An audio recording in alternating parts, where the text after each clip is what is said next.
également matériel, surtout qui a pour défense avec anti-émeute, de la part de la Sûreté du Québec, qui est financée par LRIF, qui est le ministère des Relations internationales de la francophonie. Et c'est l'ambassade Canada qui était remis hier, mercredi 5 novembre 2025, à la police.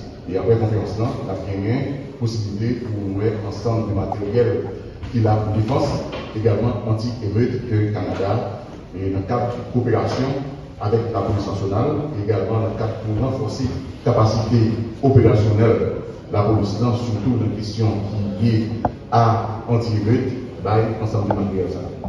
Au niveau de la direction générale de la police nationale d'Haïti, le 1er octobre 2025, le commandant en chef là, au commandement, et rencontré représentants secrétaire général OUA, également et autour de l'encontre, gagner des points que discutés, à savoir réponse structurelle, modernisation, capacité opérationnelle PNH, réponse à défis, situation sécuritaire, également amélioration et avantages sociaux pour policiers.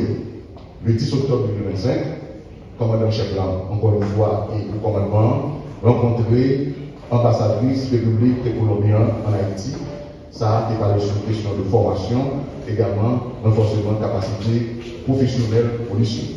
Le 23 octobre 2025, commandant chef là, est rencontré avec tout le commandement une délégation Canada en Haïti et qui présidé dans tête c'est M. François-André Giraud et qui représentait et avec représentant permanent Canada à l'ONU, c'est M. Bob Ray. Point qui était essentiel qui a été discuté autour de l'encontre, c'est évaluation de population, défi majeur, soutien et PNH là, engagement Canada gagné avec haïtien via PNH, également perspective commune. Mercredi 29 2025, commandant chef encore avec le commandement, rencontre direction générale de la police nationale d'Haïti, conférence de presse. Côté qu'on va partager avec la presse, les populations ensemble, bilan, opération, intervention et affaires traitées par la PNH. Sorti du 1er octobre, arrivé dans la parole, disons, et à date. Gagné petit 10 armes qui saisies et des armes de cartes. Plusieurs cartouches confisquées. Gagné 9 véhicules qui confisqués par la PNH. Gagné une dizaine de bandits qui blessés mortellement suite à intervention et surtout à eux-mêmes qui utilisent les armes contre PNH également lors de l'opération.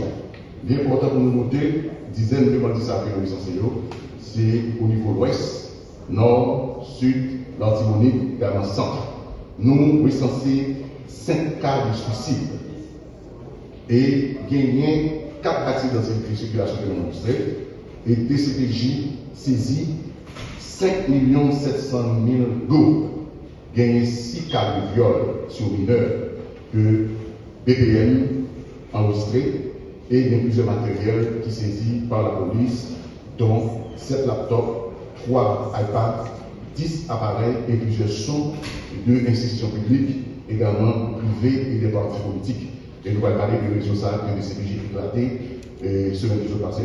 En total, gagné 125 arrestations qui faites dans l'ensemble tout département du pays. Pour nature arrestation, c'est vol sur mineur, braquage, vol armé, association de malfaiteurs, acte banditisme, également acte criminel.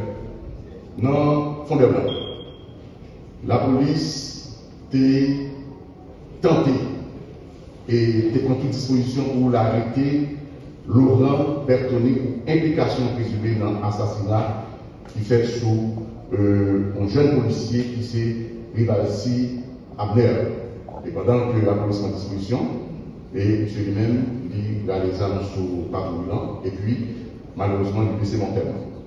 PNH avec appui et FSG fait des interventions au niveau départemental, dont l'Antibonite, également dans Port-au-Prince, dans l'Ouest, et suite à l'intervention de il y a plusieurs bandits qui blessés et il y a qui très connus, un certain petit chapeau, ainsi connu, qui arrivé blessé mortellement au niveau village solidaire. Le réseau ça peut parler que le CPJ est gardé, c'est un réseau qui spécialise dans fait faux documents, dans fait faux écriture publique et privée, également utiliser ensemble de sauts et de sautillots, de institutions publiques, également institutions privées, et écoutez que des ensemble de matériel de saisi. C'est Gabriel Nozel, James Honel, Joël Louis, Hector Jean-Baptiste, Nestlé Cathy, Lubin Kwani, Valson Aubin, Pierre-François Jean-Maurice, Daniel Pierre, Quesnol Descombes, Lunon Petit-Dor, Jean Chesnel Laguerre. On a précisé que l'intervention a été faite la nuit, le 11 octobre 2025, et c'est enquêteur, policier de CPJ qui a fait l'intervention. Il y a deux points qui attirent l'attention. BPM, qui est une entité au niveau des CPJ, dans le cadre du dossier viol sur mineur. Côté que, des CPJ enregistrés, 2 cas de viol mineur 15 ans. Et qui est-ce qui violé? C'est papa. C'est David Bernard. Il gagne 61 ans. Viol suivi de grossesse sur petite nuit qui gagne 15 ans. Il a interpellé lui au niveau des mains. Ça arrivait au niveau des mains et gagne justement enquête là qui est en cours. Gagne examiné lui 44 ans. Viol sur mineur, sur fil, sur petite fille, qui gagne 14 ans. Et puis gagne Jean Donnel, 44 ans, qui violait petite fille, qui gagne 15 ans. Encore une fois, mon rectification, au lieu de Dadi Bernard, qui a 61 ans, lui-même, lui a accusé de viol sur mineur de 15 ans. Alors, ce n'est pas lui qui violait petite alors, il va le moi-même, mais c'est examiné lui également, Jean Donnel Zamor, qui a violé, qui est arrivé à violer petite fille. Gagné Clou et Franzi et Constantin, qui a recherché pour cas de viol, qui a 38 ans, son mineur de 12 ans. Également, Jonel Saint-Louis, Julien Saint-Louis, également Patrice Sinafus, qui a 27 ans, de 18 à 28 ans, qui a arrivé fait un viol collectif sous un mineur de 13 ans. Gagné, ça attire l'attention et très préoccupé la population, surtout au niveau communautaire. Côté que pendant plusieurs semaines, il y a des cas de kidnapping que le commissariat Delma a recensé. Et tout de suite que nous informons de ça au niveau commandement, ensemble de dispositions pour renforcer la zone Sahara par une spécialisée et plus police qui vous présente un peu partout dans la zone Sahara, mais nous avons compté que une zone Catalpa est vraiment pile, et c'est là que nous avons profité, solliciter, appui et collaboration de la population. Parce que sur le plan même matériel, même, c'est très difficile pour que nous présents dans chaque impatio, à part que même les identités ils ont partout dans la zone Sahara, même parce que les populations est extrêmement important pour nous, pour capable aider nous dans ce sens que nous sommes capables, voire même éradiquer le phénomène ça, qui toutefois s'est développé au niveau des femmes. Et nous connaissons Catalpa, c'est une zone plus longue et conduit à ensemble de rues et de rues connexes. Et c'est là nous faisons appel à la population et au commandement préoccupé par la question ça au niveau des femmes.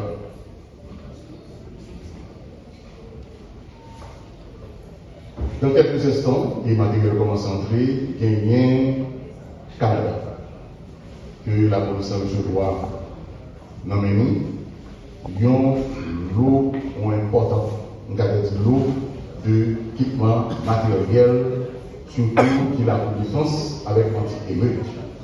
de la part de la Sûreté du Québec qui est financée par LRIF, ce ministère des Relations internationales de la francophonie. Et c'est l'ambassade Canada qui était venu avec nous hier, mercredi 5 novembre 2025, à la police. Et après la conférence, on a gagné possibilité pour nous mettre ensemble de matériel qu'il a pour défense, également anti-émeute du Canada, et dans le cadre de coopération avec la police nationale, également dans le cadre pour renforcer la capacité opérationnelle de la police, surtout dans les questions qui liées à anti-émeute, ensemble de matériel. Au niveau de la direction générale de la police nationale d'Haïti, le 1er octobre 2025, commandant le chef là, et au commandement, et rencontré le représentant secrétaire général OEA, également autour de l'encontre, gagner des points de discuter, à savoir réponse structurelle, modernisation, capacité opérationnelle PNH, réponse à défis, situation sécuritaire, également amélioration et avantages sociaux pour policiers. Le 10 octobre 2025, commandant-chef là, encore une fois, et au commandement, rencontré ambassadrice République colombienne en Haïti.